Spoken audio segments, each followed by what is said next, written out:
Hello and welcome to the Bad Take. I'm Himal. And I'm Tamara. Today we are going to talk about traffic. Yeah, traffic is something we all experience every day, right? And we complain about it a lot. But nobody seems to be doing anything to solve this problem. So we thought we'd have a look at it and see if we can come up with some solutions. All right, let's get right into it. Right. Okay, so this is a very common phenomenon on Sri Lankan roads. Every morning when you go to work or in the afternoon when you come back, and all the time in between, you see a lot of vehicles on the road and a lot of congestions, people arguing on the roads, many incidents of road rage. So, what do you think causes all these traffic jams? Wait, is road rage a thing in Sri Lanka? I've seen a couple of people lose their shit every now and then, but is that very common here? So, I take the bus mostly, and almost every day I can think of one incident that happened of people, getting into fights, not physical fights, but I think people are very irritated when it comes to incidents like this, and that comes out. It's almost like an outlet to flush out all their outrage and frustration. I guess. I would say it's fairly common. Yeah, I mean you hear some choice words being hurled at people. Yes. But I don't know. I've also noticed that for the most part people are quite polite. Right. I guess it depends on where you. Personally, I don't drive, so I don't have any first-hand experience. Yeah. Anyway, so let's try to understand what traffic is first. Right, sure. I would think the simplest explanation would be that there are too many vehicles on Sri Lankan roads. Mm-hmm. What do you think? Yeah, no, I agree absolutely. That's I've seen so many people. I mean, every day you see a lot of SUVs and like big gas guzzling vehicles with just the driver or just maybe just one other passenger. Empty vehicles. Yeah. Yes. Yeah, so I actually did have a look at some of the figures, and the total vehicle population right now in the country is about. So this is 2017 figures. Okay. From the Department of Motor Traffic. 6.7 million vehicles on the road. That's the total vehicle population. And is that the number of registered vehicles or the registered vehicles? Registered vehicles. Yes. Okay. Okay. Let's try and break down the kinds of vehicles that are registered in Sri Lanka. Right. How many cars are there? For example? It's actually what you would think. So we have about, according to these figures, we have about 1 million cars in total. Okay. And about 3.3 million motorbikes. Right. That's a lot of motorbikes. Almost half this figure is motorbikes. That's a lot. Yeah, that is a lot of motorbikes. All of them are on my road. Right. They are. Right. And even if you take the number of registrations that happen every year, so in 2015, these were the latest figures they had. Okay. There have been 668,000 new registrations. I'm rounding off the numbers, of course. 100,000 cars and 130,000 tuk-tuks. 370,000 bikes. Wait, how many took? 130,000? 130,000. Yeah. Is that it? Yeah, that figure I thought was a little. I expected a much larger number. Right. Yeah. So 300,000 motorbikes. 370,000. Wow, that's more than more than half the new registrations in this year. Right. I think I did actually have a look at the historical figures, and this trend is there almost every year. Right. So I think people go for that because. One thing is bikes are a lot cheaper than other vehicles, and if you're like a single guy and if you want to have a vehicle of your own to get your stuff done, like get to work on time and just traverse the traffic, it's the best option you have, I guess. So most young people opt I mean, you don't even have to be single. I mean, you see a family. Yes. Yeah. Yeah. Like I've seen 4 people on a bike, like the husband, wife, and 2 kids. Yeah. One in the middle and one in front of the father. That's not an uncommon sight, actually. Yeah. It's kind of sad in a way, because these people, it looks like they have no regard for their own safety. Or of their children. Yeah. Like half the time I've seen these kids, especially the little ones, are not wearing a helmet. Right, yeah. Which is dangerous, to say the least. If you look at the number of motor accidents that happen, it's mostly has to do with bikes. Right. And tuk-tuks and these kind of vehicles, because there's literally no protection you get in those vehicles. They're mostly very exposed. Right. I actually saw a very tragic accident recently involving a motorbike. This guy was taking the roundabout near the National Archives. Right. He was coming off the bend, and he was driving pretty slowly actually, and an SUV came from behind and hit him like right in the back, and then the guy went flying. He just landed on his feet, and he seemed okay. He looked okay. Right. I was standing about 20 meters away from him, and I was just as I was making my way to him, other people had kind of gathered around him, and they were trying to like lift him up, and somebody wanted to put him in a nearby three-wheeler, and I noticed that the guy's leg, like his calf, was kind of like hanging, like limping Right. from side to side. He had like snapped in half. It was brutal. I mean, I just like, and yeah, what you said is completely right. Like motorbikes, they're like totally exposed, and it's not the safest mode of transportation there is. Yeah, I think the claim that I made about most accidents Yeah. being related to bikes and stuff, we don't have the figures, but I heard the police DIG Ajit Rohana talking about that a couple of days ago. Mm-hmm. What about three-wheelers? A lot of, three-wheelers, they don't seem very, like, I don't know, you see on the news pretty much every other day, like a three-wheeler has been, Yeah. yeah. Yeah, even though you think that they are pretty much like covered in every way, they are very. It's like a tin can on wheels. Exactly. Right? Yeah, they're not well built. They're not. Right. I mean, strongly not very built. sturdy, yeah. Yeah. So that's. I mean, if you leave aside accidents and just think about all the other implications of all these traffic jams, the time lost. I mean, people spend hours of especially. This used to be the case for me when I was working in Demaragoda a couple of years ago. I was commuting from Pannipitiya, and if I took the bus to work, it took me about 2.5 hours Holy shit. to get to work. Fortunately, the trains were there. But What was the but you would have taken? Like the 138, right? I would have had to take 2 buses then. Yeah.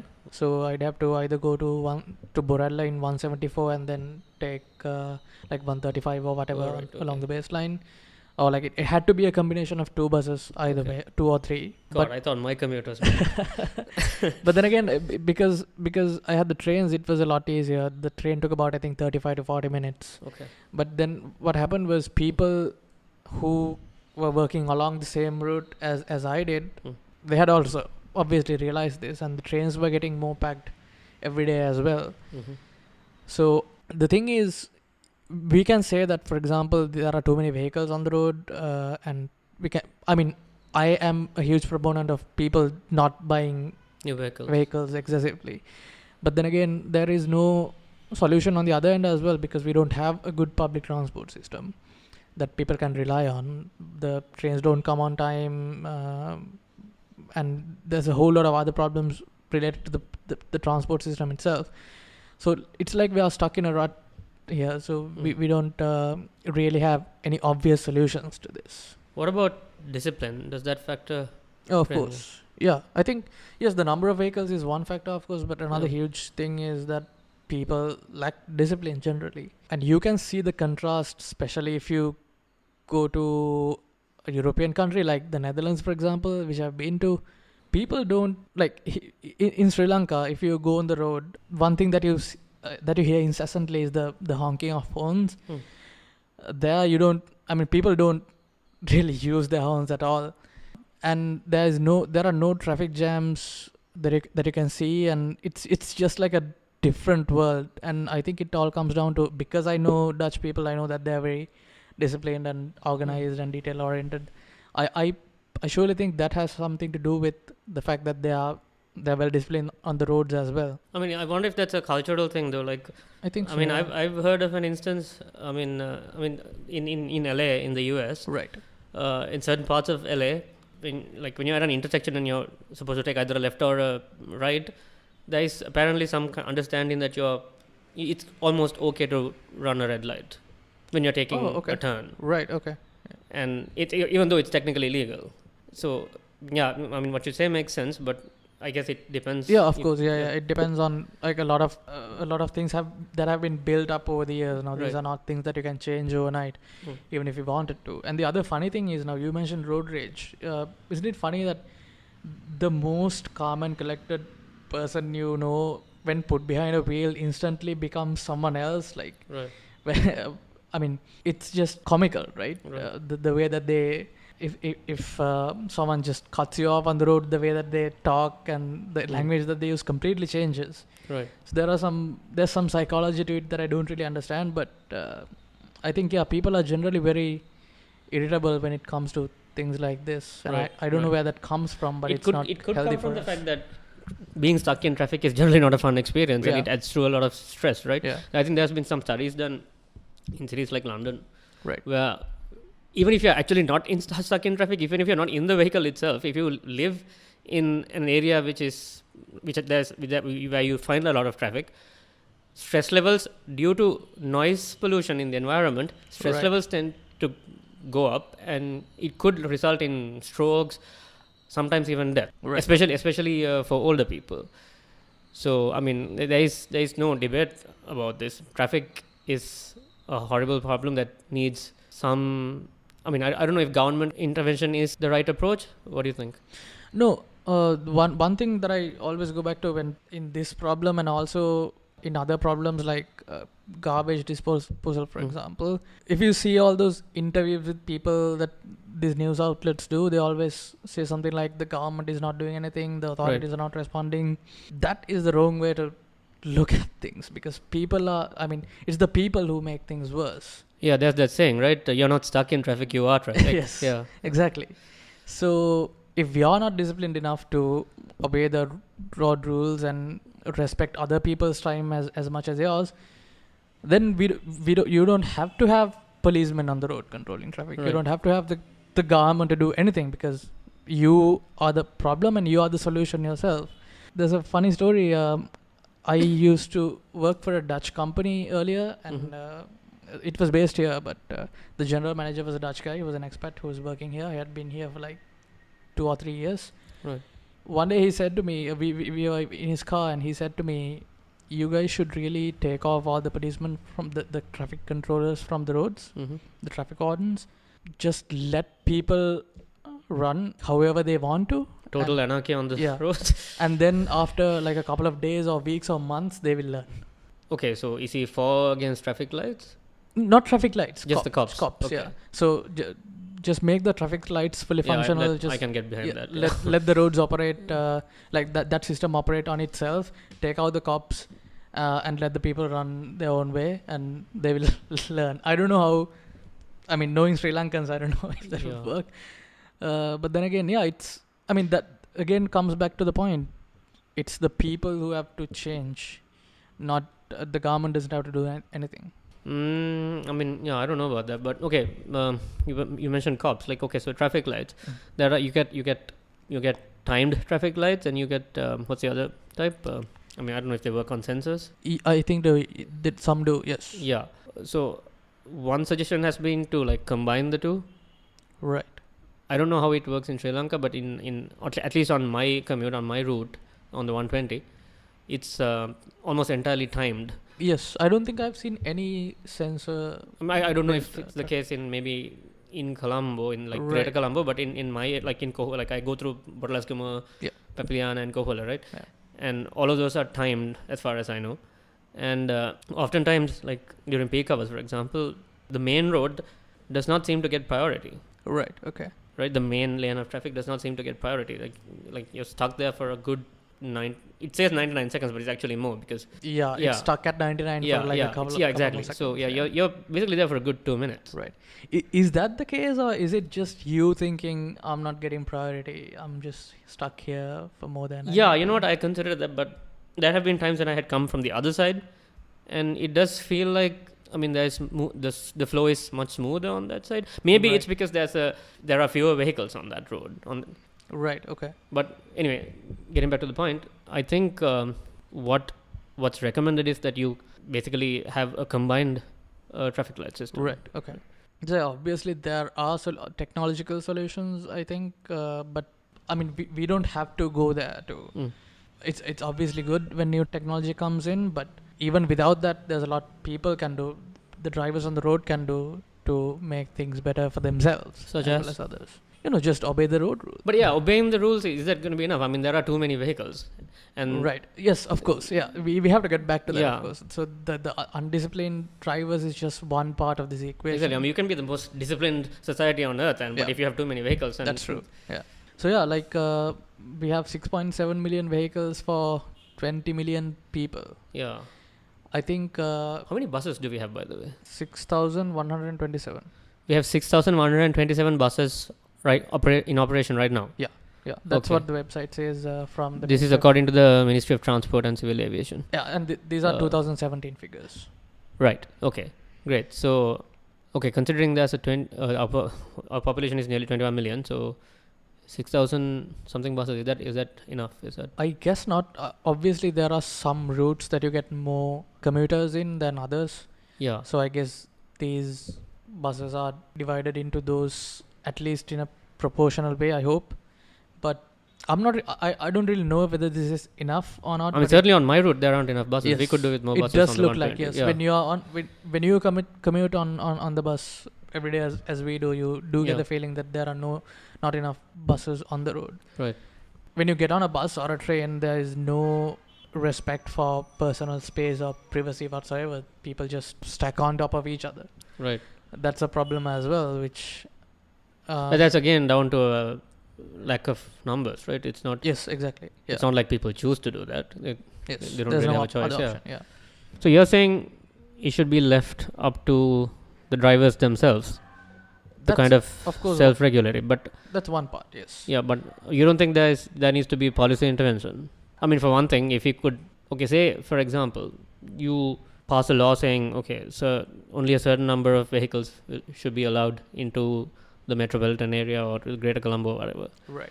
Do you think? Yeah, would something be like something- that would obviously be helpful in this case. I don't know how. But that what can would be the executed. alternative then? Like take public transport, but we don't have enough. I mean, our public transport is not developed enough for that. True, that's very true. Yeah. So yeah, like I said, the number of vehicles is definitely a problem. Before even before we look at the government implementing a law like that, for like limiting the number of vehicles, for example, we have to. Let's just look at the reasons why people buy vehicles and Yes. they want to own vehicles. One reason is, of course, Prestige. yes, it's a status symbol, Right. A vehicle is a status symbol. It shouldn't be, but it is. It shouldn't be, unfortunately, yes. yeah. Exactly. I have a lot of people, including my parents, asking me every day when I'm gonna buy a vehicle, and I'm like, I don't need one. Yeah. Yeah, so that should definitely change. That I think there are some very legitimate cases where if in your family there's someone with a disability or someone with difficulty getting around, then it obviously makes sense to get your own vehicle, I think. But what I can say is, if you are considering buying a vehicle, then I mean, if you're a family man, for example. yeah. Yeah. But think about it a little more, I guess. If you are the only person who's gonna drive that vehicle, and if all the other 4, 5 or whatever number of seats is gonna be empty the whole time, and if 95% of the time the vehicle is going to be stationary, like parked somewhere and not being used, then does it really make sense? It's a huge cost to you as well, I think, because of this prestige value of it. People go to great lengths, right? They apply for loans and Lease, buy yeah. vehicles they can't afford, Right. and that's not healthy. That's not healthy for your personal well-being or the economy. These are things that you shouldn't take lightly, I think. Right. But because of the way we've been brought up, and because of the way we perceive other people, I think we are at a point where owning a vehicle is such It's a point of pride for some people. a point yeah. of pride, and and people aspire to that, Mm. which should be changed, I think. So what? Okay, let's look at some solutions then. Right. I think one of the solutions is maximizing on this sharing economy model that we've come to know with the likes of Uber and PickMe and all these quote-unquote taxi companies that are coming up. Do you mean ride sharing or carpooling or? I think the sharing economy broadly covers both Right. those. So carpooling is, yes, that's one option, which I don't think that has been properly implemented in Sri Lanka. There was a website, if I remember correctly, called carpooling. No, it was done by rod.lk. Right. Yes, I remember. Yes, there was a part on that website which Shout out to Radhita Disana. He they kind of tried to launch it. I think I don't yeah. know if it's still around. I remember I actually looked up the website, and I even like what you had to do was you had to put up your details and the route that you were taking daily, and someone Right. would basically, like, if they were taking the same route Okay. with a car, they'll like approach you. I don't think that happened. I'm not really sure about the status of it right now, but But that was a great idea. it was a great Yeah. idea. Yes, of course, but people were not too keen to take that up, I think. But carpooling is definitely a good option. Like you said, half the vehicles you see on the road are almost empty, Right. and those seats can be put to good use. And at the same time, if you own a vehicle, Mm. you can earn some money on the side by Right. helping out someone else get Mm. to their workplace or whatever. So that's definitely a good idea. I know that Uber has come up. Uber is doing carpooling in some other countries. They have not Hmm. tried it in Sri Lanka yet. It's called Uber Pool. How does it work? When you book an Uber, if there's another car going in the same direction, you have the option to like jump into it at some point on the road or whatever. You still pay something, right? Yeah, of course Okay. you have to pay. It's basically the fare being, I think, shared between Ah, two right. people. Okay. Yeah. Okay. So I hope they will try it out here. I don't know how willing people would be to. I mean, I don't know. I mean, I think it's kind of changing, right? Like now, more and more people are okay with getting into a stranger's car. right. In Colombo, anyway. Yeah, and the other thing is now we can very comfortably say from Colombo that don't use. You don't have to get your own vehicle. You can use Uber, but it's Or pick me. or Pick Me. Yeah. Yes. Or Tripmo or Taxi Yak or whatever is out there. But they're not available in all the cities in the country, which I was able to call one in Hikkaru recently. right. So that's Uber Intercity, right? No. It was not Intercity. It was just the regular Uber Go. Oh, right. I don't know if it's a recent introduction. Like we just wanted to get to Gaul from Hikkaru to take the bus, Right. and it was just like 800 rupees, Right. Okay. which is not bad Yeah. considering the distance. Yeah. So yeah, I mean, they will expand eventually, but so that's a good This is development not a coming plug up. for Uber. Just want to make that clear. We're not paid. We wish. We wish. Uber, if you're listening. Right. So yeah, so that is one option. Carpooling is something that you can do even without any sort of technological aspect to it. You can just, if you know some people who take the same route as you every day, just talk them into it, I guess. Right. And What about expanding the road and highways network? Like there is solid research to suggest that it's actually counterproductive, adding more roads basically. yeah, okay. So there's this thing called, I mean, you can look it up. It's called the fundamental law of highway or road congestion. It basically posits that if you increase the road network by 10%, there's, I guess, a 10% increase, the corresponding amount of, I forget now, corresponding increase in vehicle traffic. Right. The thesis is that when there is more road and there is more space for more vehicles to come in, then to fill that, more vehicles will inevitably come in, Right. leading to more traffic. I mean, this is, I think, US centric research, but Yeah. I think it maybe applies to our Right. part of the world also. Right. Yeah, don't you think we have enough roads already anyway? Yeah, I mean, like we have politicians always going on about like Parval Hadana, we're like, Yeah. but it's not proven to be effective anywhere in the world. Just building more roads does not ease traffic. The fundamental problem lies in the number of vehicles. That is the problem. That is the root of the problem. Whatever solution we're looking for has to address that, right? Right, sure. I also want to point out, this is not directly related to the number of vehicles, but it's really easy to get a driving license here, isn't it? Yeah. Is it? I haven't got one yet. Yeah. Yeah. I have a license and I Okay. can't drive. No, it's quite easy. I mean, if things don't work out the way you want to during the trial, you just bribe the license officer and get the license. I mean, it's quite easy. It's I think the screening process there has proven to be very ineffectual, which results in a lot of unqualified drivers ending up on the roads. What I mean is, a lot of people who shouldn't be on the roads get on the roads because I mean there is some, I guess, with the prestige factor coming in, people want to buy a vehicle or own a vehicle or drive a vehicle at least, and because of that, people very easily. I think one thing that you hear in a household that has children who've just finished school, I guess, is especially male children. The next thing they do is they go to they apply for the driving license. And take their dad's car for a spin. Yeah.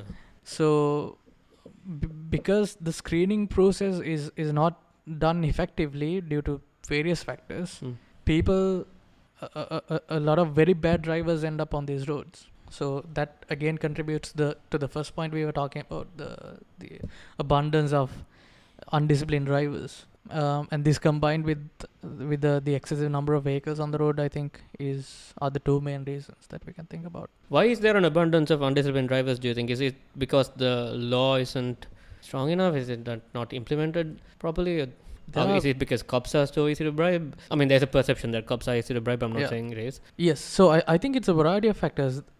Cops being bribed, it happens every day, I think. We are not in any way suggesting that we've all come across corrupt cops. Yes, so exactly. And maybe it's a very small number and they're giving a bad rep to everyone else. Yeah. But it does happen. But even when the cops are not corrupt, say for example, if you commit a traffic violation and you get apprehended by the cops, right, you can very easily talk back and say you didn't do it, because most of the time the cops don't have a way to prove it. Like there's no video footage or any sort of evidence. It's just their word against yours, right? Right. That's why. But does that hold up in a court? Long before it goes to court, at the point of apprehension. Yeah, long before it goes to that level. Yeah. So that's why you see a lot of people arguing on the roads when they get apprehended with cops. They just deny it. Right. And there's nothing the cops can do about it. But I think in some locations, especially in Kitulapana, where Albitikal Road joins the high level road, now they have installed cameras, I think. And there are some other locations around Colombo that this is happening. You can't say a word. The cops have all the evidence. If you say something, they'll just show you the footage. You're done for at that point. So obviously it means they can't be bribed there either. Yeah, exactly. Yeah. Which is a good thing, right? Yeah. So also, I mean, if you're say there are no cameras, if you're of a certain social status, yes, if you're a certain socioeconomic background, it's much easier to, get out of a ticket. Yeah. Yeah.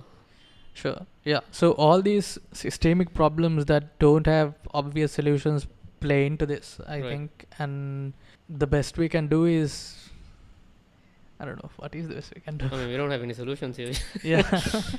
No. But I think, I mean, you are arguing against policy interventions, right? I think some of it is necessary. Well, not. You're saying you should. Okay. Yeah. You're not saying that. Okay. Yes. There are certain. I think things like increasing the fines to, like, there was this recent incident last year where they wanted to increase the which fine was that, the lane thing, to 25,000. Okay. Yeah. I remember. Yeah. And the bus drivers were all up in arms. Right. And they reversed it. Right. So I mean, if the government is intervening, then they can't be, I mean, they have to be firm in that. They have to take a decision and then stick by it. And then there was another thing which I thought was rather stupid, to impose a minimum age to three-wheel drivers. If you are below 35 years of age, you couldn't get a license to drive a tuk, which I don't think really helps. That, I mean, that's just an arbitrary number. What was the reasoning behind that? I don't know. Maybe they thought that people above 35 are more disciplined than the younger brats, I guess. Right. But what about younger brats who drive expensive cars? There's no logical reasoning behind it at all, and they reversed that as well, which was okay, because that was just a stupid law. But even when they do things that can actually help, like increasing the fine, for example, now imposing a considerable financial fine is one very effective way to prevent people to do unnecessary things on the road, right? Is it very effective though? I mean, has it been proven? Like, we need to look at examples from across the world, right? Like, I mean, those are like these are punishments, right? Right. What are some other incentives to incentivize better discipline on the roads, like, or at the very least to like reduce congestion? Most people, like you said, don't like to take the bus, right? For obvious reasons. If public transport can be elevated to a level where anybody, say, for example, like an executive type who would otherwise prefer to drive, would maybe opt for public transport or taking the bus. If you could maybe introduce a separate bus service at a create a cost at an Right. additional cost, then do you think more people would you take a bus like that? Would you be I'm quite happy with the normal bus on the road, yeah, but okay. We're not talking about you. We're talking about no, of course, I get your point. There could be a separate service catering to those people, like executive types or who. I'm talking about the kinds of people who who drive big SUVs, for example. Right. Yeah. Like, I mean, That they're guilty in service- more ways than one. It's not just that they add to the traffic. They Yeah. I mean, you just take the pollution factor alone. Yeah, we didn't even talk about that Yeah. factor at all, which Right. is another huge. Exactly. Yeah, That's a whole yeah. other kettle of fish, Yeah. but let's not go there.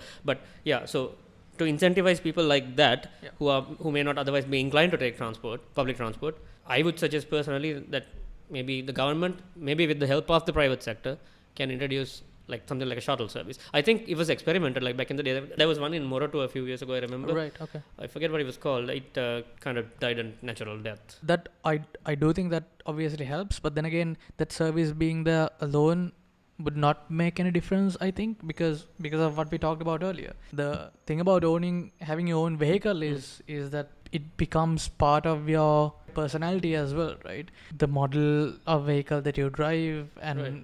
maybe the color of it.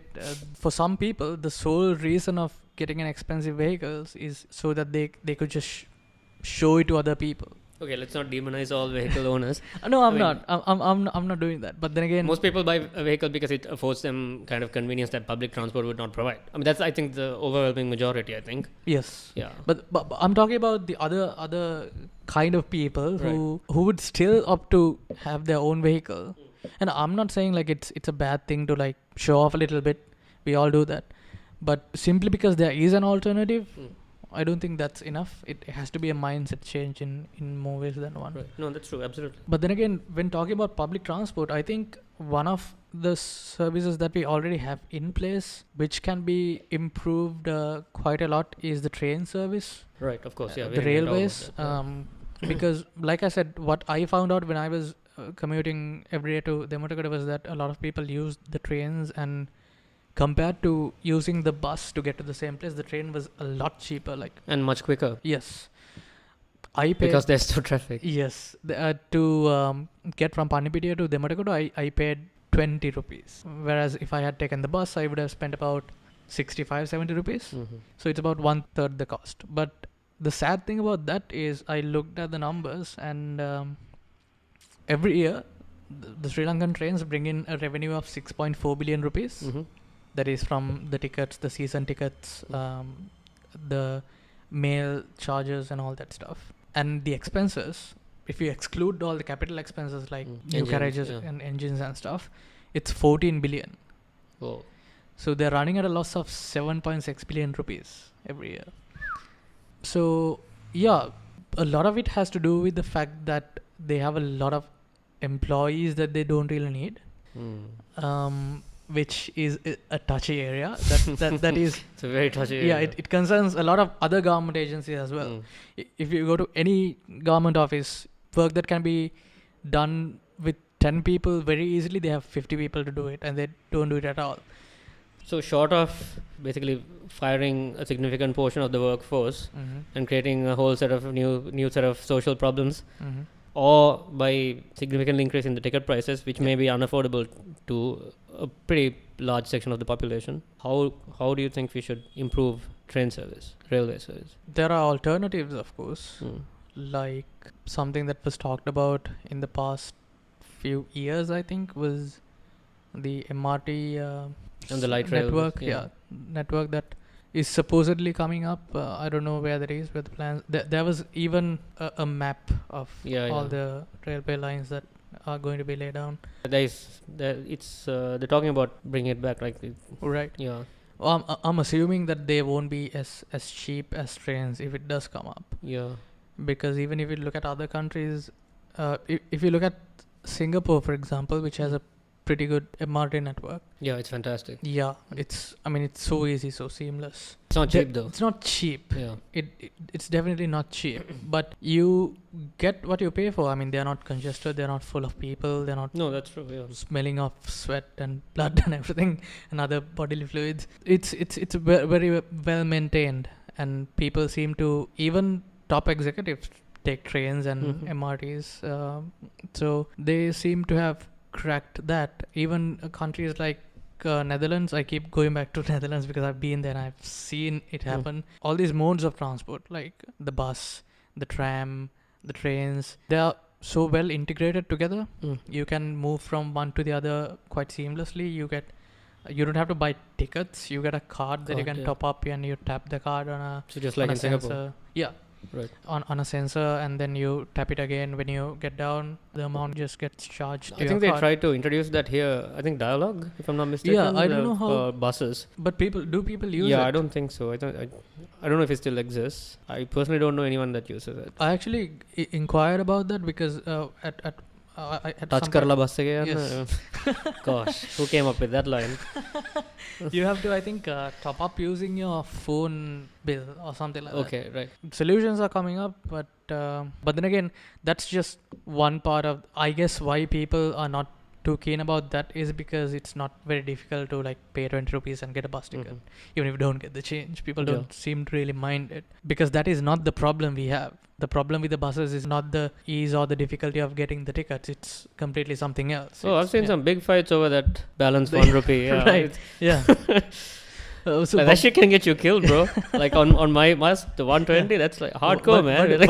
What do you do? Like if the, I mean, I don't give a shit, but like I've seen like some. I mean, words have been exchanged. Like my route is just it's worse, man. It's like so fucking hardcore. Anyway. Yeah, but then again, there are what I'm saying is there are the problem that we have to solve with the bus system is not that. Right. So that's why people are not taking it up, I think.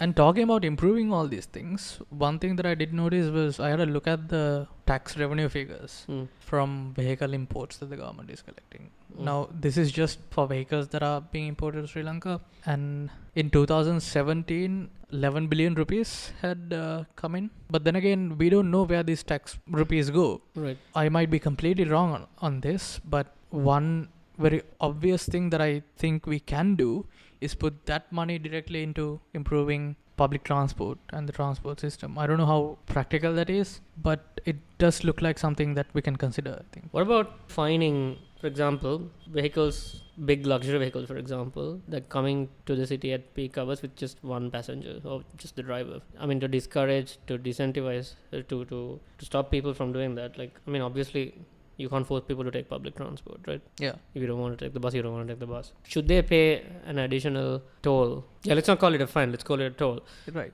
You come into the city, just you in Montero or whatever, and I mean, you see, would it be fair? Is that too? Yeah, I personally don't see a problem with that, because like I said, whenever I see empty vehicles on the road, they are just adding to the problem. So I think it is fair to think they should be paying something back because of that. One solution is to take like all the commercial activity from, like, for example, all the government offices and the ministries are gonna. I hear there's a plan underway to relocate them all to Battaramulla, Isurupaya and all that. Right. Okay. So I mean, that's a big chunk of vehicles going that way, right? Yeah. Or another is to, like I mentioned this earlier, have an internal shuttle service with semi-luxury buses where you can drive up to a certain point. Say you drive up to Bambalapiti or whatever, and from there you take the shuttle to the Colombo business district or wherever you're located. Right. If you don't want to do that and you come in your SUV or whatever, you pay a toll. Would that be a feasible? That's quite a good idea, actually. No, I mean, it's not my idea. I'm sure it's been I'm sure it's been tried in some other parts of the world. Right. Yeah. But is that something that could be realistically implemented in Colombo? I'm thinking about that also brings up some other problems, because then you'll have to find parking space for all those vehicles that come up to a certain point. And I remember these are not easy solutions. I know. I remember I mentioned it. They tried it once, like in Moratoa. Right. I actually saw a plot of land reserved exactly for that, just for like parking vehicles. This was so many years ago. I'm thinking maybe 8 to 10 even 10 years ago maybe. But yeah, it kind of died. Of course, one solution is to, if we need parking spaces, you build up or down. Right. I don't know whether we have enough contractors willing to take up those jobs. So I mean, there can be a whole lot of other factors that we don't even know about coming into play here. So we're not in any way suggesting that these are easy things to do, but ideally the people whose job it is to look at these things should be taking these things seriously, I think. But then again, I do want to again emphasize the fact that first thing is you really need to think about how you behave on the road, how disciplined you are. And the other thing is you need to think about whether you really need more vehicles coming in. I think whenever you can use public transport, even if you haven't done it at all, just give it a try, I guess. You may be disappointed, maybe not. Try carpooling with your friends or with co-workers. Try ride sharing whenever you can. So if there's something, even if it's very little, that you can do to reduce this problem, I think if enough people start doing it, then we'll see a notable change. But the thing about a solution like that is that it has to be sustainable also, right? Not everybody can afford it. Even if you own a vehicle, sometimes it may be cheaper to drive your own vehicle than take an Uber every day, right? Yeah. Thing is though, even if you are taking an Uber, that's just for you, right? You're still a vehicle is getting you from A to B. It just so happens that it's somebody else's vehicle and not your own. It's still just one passenger. Yeah, but then again, so the change that needs to happen at the end is the fact that people will see no point of getting their own vehicle, because whenever you want to go somewhere, there's an Uber available, ready for hire. Right. And people who do own their vehicles will see the value in sharing it with others. So maybe in your free time, you'll drive for Uber, for example. So let's mention Pick Me also, like every now and then, Right, yeah. Or Pick Me. Or Pick Me, yes. Or, I don't know. We'll put up a list of all the services in show notes. Yeah, so several things will happen when people start using these services more. Right. They will maybe feel like, I have a vehicle parked in my place all the time. I can maybe give it to a friend maybe and let them to drive and let them earn something, and you take a share or whatever. There's so many things that you can think of when you get into this. So it's not just the fact that you're going in someone else's vehicle, it's all the changes that come after the fact. Right. There's another solution that's been suggested. This is something I think the private sector could experiment with. Staggered work hours. Like instead of the standard 9 to 5, maybe have 10 to 6 or 8 to 4. So that your employees will drive in at different times, right? Yeah. Yeah. Or you can do one better and let your employees work from home, which is a whole other problem that I have with companies, which I won't get into now. Maybe let's do another episode about that. I got into a huge fight with my former bosses about that. Oh, so about working from home? Yeah, not a fight, an extended argument.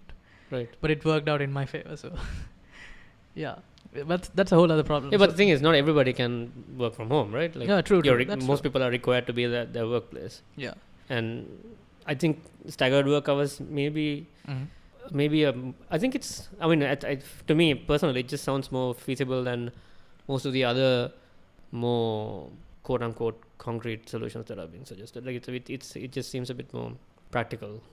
Sure. Yeah, and I think the others just seem a little too ambitious for me. Yeah, more easily implemented than the others, like the government policy level changes that we are suggesting. Now, if one or two companies can just start doing it, and it may just catch on, I think. Yeah.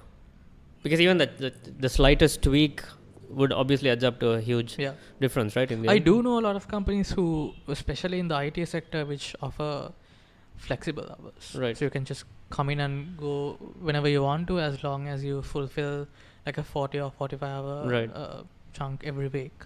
So yeah, there are things being tried out, but it's not being widespread enough, I think. So I guess ultimately what it boils down to is the ridiculously high number of vehicles on the road. You can try so many things. You can try taxation, but people don't seem to be discouraged. Just looking at the numbers. There was actually a dip. There was a dip, numbers, right? Last year when taxes went up. But then again, people will. If someone wants to get a vehicle, they'll get a vehicle somehow. That's the attitude I've people seen. will go to great lengths to buy a vehicle. Getting a vehicle is something that people have a lot of unnecessary associations with. Like prestige and status and all that.